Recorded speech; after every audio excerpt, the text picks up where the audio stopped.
दोस्तों नमस्कार, स्वागत है आपका परीक्षा खबरी में। 17 मार्च 2022 की महत्वपूर्ण खबरों पर चर्चा करेंगे। यूपीपीसीएस प्रीलिम्स का फॉर्म अंततः आ गया है, लेकिन फिर भी काफ़ी पदों को अभी नहीं निकाला गया है। समकक्षता संबंधी विवाद चूंकि उसमें समाप्त नहीं हुआ है।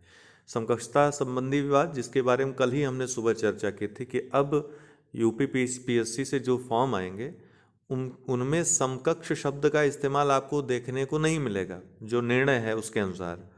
अर्थात समकक्षता अब विभाग जो अध्याचन भेजेंगे वो साथ साथ लिख कर भेजेंगे, नियमावली के अनुसार जो होगा। अब आयोग ये बैर नहीं पालेगा, बार बार जो कोर्ट में जाने की चीज़ें होती थी वो नहीं होंगी।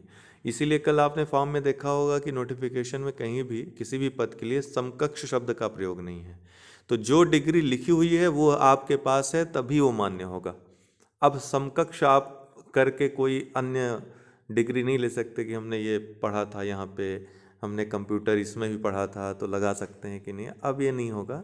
अब नोटिफिकेशन में ही सारी चीज़ें क्लियर होंगी। जो हो गया वो हो गया, लेकिन आगे से ये होगा। और दूसरी बात है, यूपीपीएससी आरओ में एआरओ के लिए ओ लेवल का जो इशू चल रहा है बहुत जल्द वो सॉल्व होने वाला है, क्योंकि शासन ये समकक्षता संबंधी जो ओ लेवल का है बहुत तेज़ी से उस पर काम चल रहा है। विशेषज्ञ समिति जो बनी थी उसने अपनी रिपोर्ट दे दी है, तो बहुत जल्द शासनादेश उस पर आ सकता है, जारी हो सकता है। आयोग फिर नोटिफिकेशन के माध्यम से वो क्लियर करेगा।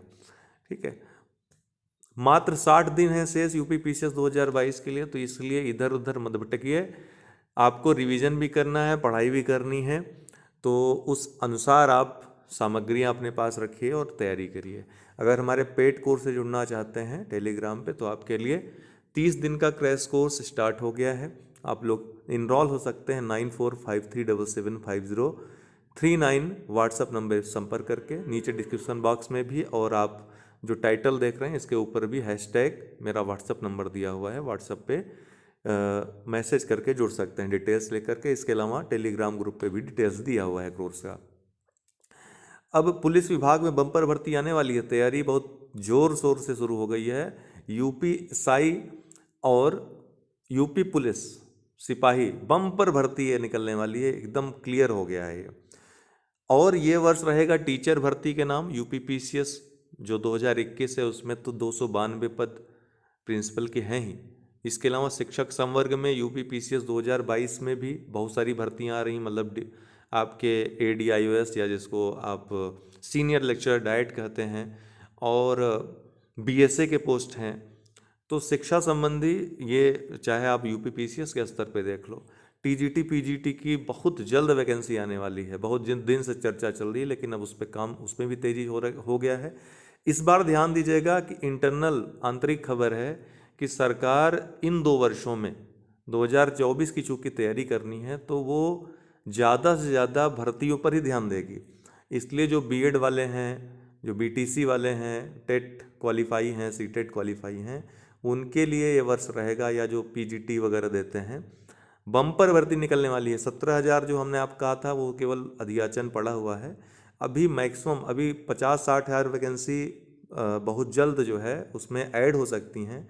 इस तरीके से 70,000 के आसपास या उससे भी अधिक वैकेंसी आ सकती है। काफ़ी समय से ये मांग चल रही थी छात्रों की। तो आइए अब आज की खबरें देख लेते हैं। फॉर्म भरने में कोई दिक्कत आ रही हो तो बताइएगा, ठीक है, आपकी हेल्प करेंगे। अगर कोई डाउट हो तो फॉर्म भरने में, चाहे यूपीपीएससी आरओ मेंस का हो या यूपीपीसीएस 2022 का हो, एक बात का ध्यान रखिएगा कि फॉर्म भरने की लास्ट डेट के पहले, अर्थात प्रीलिम्स का जब आप फॉर्म भरते हो उसकी लास्ट डेट के पहले जो एलिजिबिलिटी है वो आपकी फुलफिल होनी चाहिए। उसके बाद कोई अगर चीज़, जो आपका प्रमाण पत्र ईडब्ल्यूएस या कैटेगरी का प्रमाण पत्र है या निवास प्रमाण पत्र है, इन सब को छोड़ करके शैक्षिक जो उपलब्धि है आपकी, चाहे वो डिग्री हो, कोई डिप्लोमा हो, वो कंप्लीट होना चाहिए। कोविड में ओ लेवल वालों को राहत इसलिए मिली थी, वो सुप्रीम कोर्ट हाई कोर्ट गए थे, क्योंकि कोविड में उनका परिणाम नहीं आ पाया था। उनके उनके एग्ज़ाम्स बहुत पहले हो गए थे, कोविड के कारण रिजल्ट अटका हुआ था, इसलिए उनको अलाउ किया गया था। तो वहाँ एक रीज़न था, अर्थात युक्त कारण था, इसलिए कोर्ट ने वहाँ पे राहत दी थी। इसलिए ये मत सोचिएगा एडमिशन ले लिए हैं और फिर जो है हम भर दें फॉर्म। ठीक है, मेंस के समय हो सकता है रिजल्ट आ जाए तो भर के, तो आप रिजेक्ट हो जाएंगे, आपकी मेहनत बेकार जाएगी, दूसरे की भी मेहनत आप बेकार करेंगे, और जो दूसरा एलिजिबल छात्र रहेगा उसकी सीट भी खराब होगी। तो दोनों आप अपने लिए भी खराब कर रहे हैं, दूसरे के लिए खराब कर रहे हैं। इसीलिए आयोग ने अब कड़े कदम उठाने शुरू कर दिए हैं, डिबार फिबार करना शुरू कर दिया है। ये व्हाट्सअप नंबर है, इस पर संपर्क कर सकते हैं आप चाहें तो। आइए करंट अफेयर्स देख लेते हैं। भारत का पहला वर्ल्ड पीस सेंटर गुरुग्राम में, कहाँ पर? गुरुग्राम में शांति के राजदूत जैनाचार्य डॉक्टर लोकेश जी द्वारा स्थापित अहिंसा विश्व भारती संगठन हरियाणा के गुरुग्राम में भारत का पहला विश्व शांति केंद्र स्थापित करेगा। कौन? अहिंसा विश्व भारती संगठन। ये संगठन कहाँ पर? गुरुग्राम में। यह दुनिया में शांति और सद्भाव की स्थापना के लिए काम करेगा। यह लोगों के मानसिक, भावनात्मक और चरित्र विकास के लिए समर्पित होगा। तो वर्ल्ड पीस सेंटर खुल रहा है भैया गुरुग्राम में, याद रखिएगा, रट लीजिएगा। आर्टिफिशियल इंटेलिजेंस और robotics technology park, art park, ये कहाँ पर? बेंगलुरु में। देखिए, अगर परीक्षा खबरी डेली देखते हैं तो करंट अफेयर्स की समस्या आपकी काफ़ी यहीं से सॉल्व हो जाती है। बाकी जो हम मासिक उपलब्ध करवाते हैं आप लोगों को पत्रिका, और अंत में रामायण वीडियो, इतना देख लिया तो करंट अफेयर्स कहीं जाना नहीं है। मार्च 2022 में बेंगलुरु में इंडियन इंस्टीट्यूट ऑफ साइंस में 230 करोड़ रुपए के सीड मनी के साथ एक artificial intelligence and robotics technology park launch किया गया। 230 करोड़ रुपए में से 170 करोड़ रुपए केंद्र और बाकी कर्नाटक सरकार वहन करेगी। यह देश के विश्व स्तर पर अग्रणी आर्टिफिशियल इंटेलिजेंस और रोबोटिक्स इनोवेशन इकोसिस्टम बनाने पर काम करेगा। तो ये एआरटी पार्क कहाँ पर? बेंगलुरु में। सिपरी रिपोर्ट आई है, तो स्टॉकहोम इंटरनेशनल पीस इंस्टीट्यूट ने trends in international arms transfer 2021 पर अपनी नवीनतम रिपोर्ट जारी की है। रिपोर्ट के अनुसार भारत और सऊदी अरब 2017 से 2021 के बीच हथियारों के सबसे बड़े आतंक के रूप में उभरे। दोनों देशों की वैश्विक हथियारों की बिक्री में 11% हिस्सेदारी है। खरीद में यहाँ पर होना चाहिए, बिक्री नहीं। मिस्र 5.7%, ऑस्ट्रेलिया 5.4% और चीन 4.8 क्रमशः शीर्ष 5 में अगले 3 सबसे बड़े आयातक थे। रिपोर्ट ने भारत को सूची में सबसे ऊपर रखा है, तो ध्यान रखिएगा भारत पहले स्थान पे है। भारत के कुल आयात का 85% 3 देशों से था, रूस, फ्रांस और यूएसए। तो भारत सबसे ज़्यादा आयात कहाँ से करता है? रूस से, फिर फ्रांस से, तीसरे स्थान पे यूएसए है, ध्यान रखिएगा इस क्रम को। इस अवधि के दौरान भारत को हथियारों के शीर्ष 3 सबसे बड़े निर्यातक थे, तो ये रूस, फ्रांस और यूएसए, रट लीजिएगा। 2017 से 2021 में सबसे बड़ा हथियार निर्यातक अगर बात करें तो संयुक्त राज्य अमेरिका 39% हिस्सेदारी के साथ 2017 से 21 के दौरान दुनिया का सबसे बड़ा हथियार निर्यातक के रूप में अपनी स्थिति बनाए रखा है।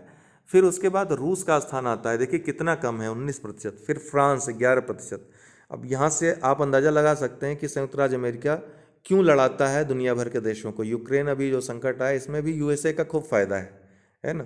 तो हथियारों की बिक्री ये मेन काम है, जो बड़े शक्तिशाली देश हैं इसी से उनका पैसा अर्थव्यवस्था पूरी टिकी हुई है, इसलिए युद्ध इनके लिए बहुत जरूरी है। तो रूस, फ्रांस, चीन और जर्मनी क्रमशः शीर्ष 5 सबसे बड़े निर्यातकों में से थे। 2017 से 2021 के दौरान भारत 23वां सबसे बड़ा निर्यातक था, जिसकी वैश्विक निर्यात में हिस्सेदारी सिर्फ 0.2% थी। तो भारत 23वां सबसे बड़ा निर्यातक है हथियारों का। तो देखिए हथियारों का निर्यातक है भारत, 23वां है। भारत में मातृ मृत्यु दर घटकर 103 हुई, केरल के रिकॉर्ड में आई गिरावट। स्वास्थ्य मंत्रालय ने घोषणा की है कि भारत के रजिस्ट्रार जनरल द्वारा जारी एमएमआर पर विशेष बुलेटिन के अनुसार भारत के मातृ मृत्यु अनुपात में 10 अंकों की गिरावट आई है। एमएमआर गर्भावस्था और प्रसव के दौरान जटिलताओं के कारण होने वाली मौतों को संदर्भित करता है। केरल, महाराष्ट्र और उत्तर प्रदेश में सबसे तेज गिरावट दर्ज की गई। तो उत्तर प्रदेश भी सम्मिलित है इन तीनों में, जहां पर सबसे तेज गिरावट दर्ज की गई, और कुल 113 अंक था, 103 पे हो गया है भारत में मातृ मृत्यु दर, याद रखिए।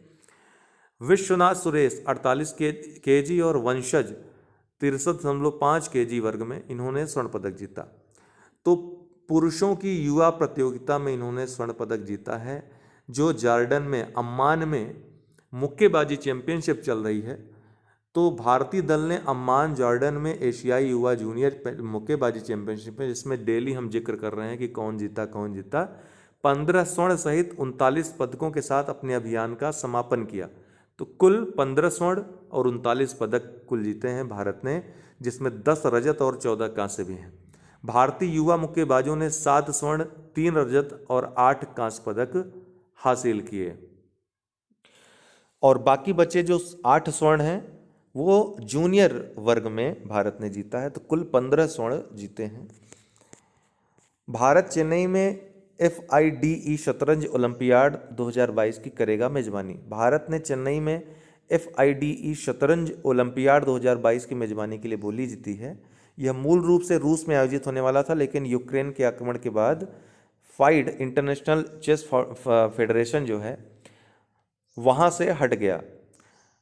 1927 में अपनी स्थापना के बाद से यह पहली बार है जब भारत FIDE शतरंज ओलंपियाड की मेजबानी करेगा, तो इसलिए महत्वपूर्ण हो जाता है। ओलंपियाड की संभावित तिथियां 26 जुलाई से 8 अगस्त 2022 तक हैं। अंतर्राष्ट्रीय परमाणु ऊर्जा एजेंसी का मुख्यालय कहाँ पर है? तो इसका मुख्यालय वियना में है, ऑस्ट्रिया की राजधानी में। तो अंतर्राष्ट्रीय परमाणु ऊर्जा एजेंसी एक अंतर्राष्ट्रीय संगठन है जो परमाणु ऊर्जा के शांतिपूर्ण उपयोग को बढ़ावा देना चाहता है और परमाणु हथियारों के लिए इसके उपयोग को रोकना चाहता है। इसका मुख्यालय वियना में है। अब यहाँ से मैं एक प्रश्न पूछूंगा आपसे, उसका जवाब आपको कमेंट बॉक्स में देना है कि IAEA ये संयुक्त राष्ट्र की विशेष एजेंसी है अथवा नहीं है। ये मैं एक बार प्रश्न फिर से दोहराऊंगा कि IAEA अंतर्राष्ट्रीय परमाणु ऊर्जा एजेंसी क्या ये संयुक्त राष्ट्र का ही एक अंग है अथवा नहीं है, ये आपको कमेंट बॉक्स में जवाब देना है। मृत्यु के मामले में हिट एंड रन पीड़ितों के लिए संशोधित मुआवजा क्या है?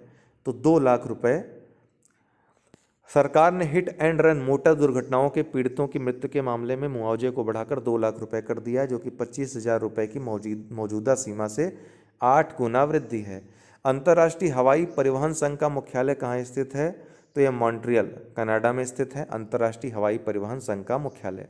तो इंटरनेशनल एयर ट्रांसपोर्ट एसोसिएशन 1945 में स्थापित दुनिया की एयरलाइनों का एक व्यापार संघ है, मुख्यालय मॉन्ट्रियल कनाडा में है। स्विफ्ट वित्तीय संदेश सेवा फाइनेंशियल मैसेज सर्विस में S का क्या अर्थ है?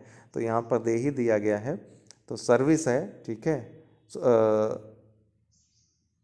जो वित्तीय संदेशों का आदान प्रदान करने के लिए बनाई गई है, इसका नाम स्विफ्ट है। और स्विफ्ट में जो S है, पहला वर्ड है, उसका मतलब है सोसाइटी, B वाला राइट आंसर है। फुल फॉर्म इसका याद रखिए, society for world wide inter bank financial telecommunication. यह सुरक्षित वित्तीय संदेश सेवाओं का विश्व का अग्रणी प्रदाता है। 2022 में सेबी का नेतृत्व करने वाली पहली महिला कौन होंगी? तो माधवी पुरी बुच अभी काफ़ी चर्चा में रही।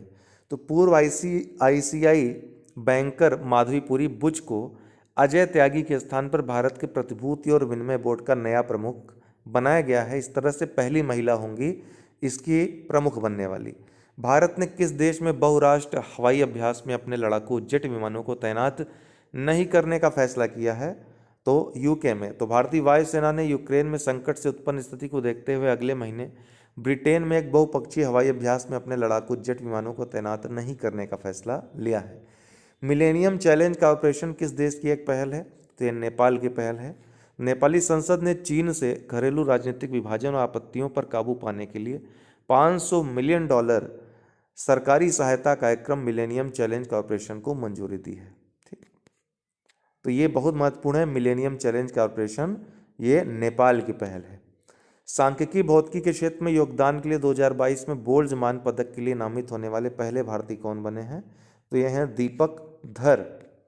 आज के लिए इतना ही, बहुत बहुत धन्यवाद।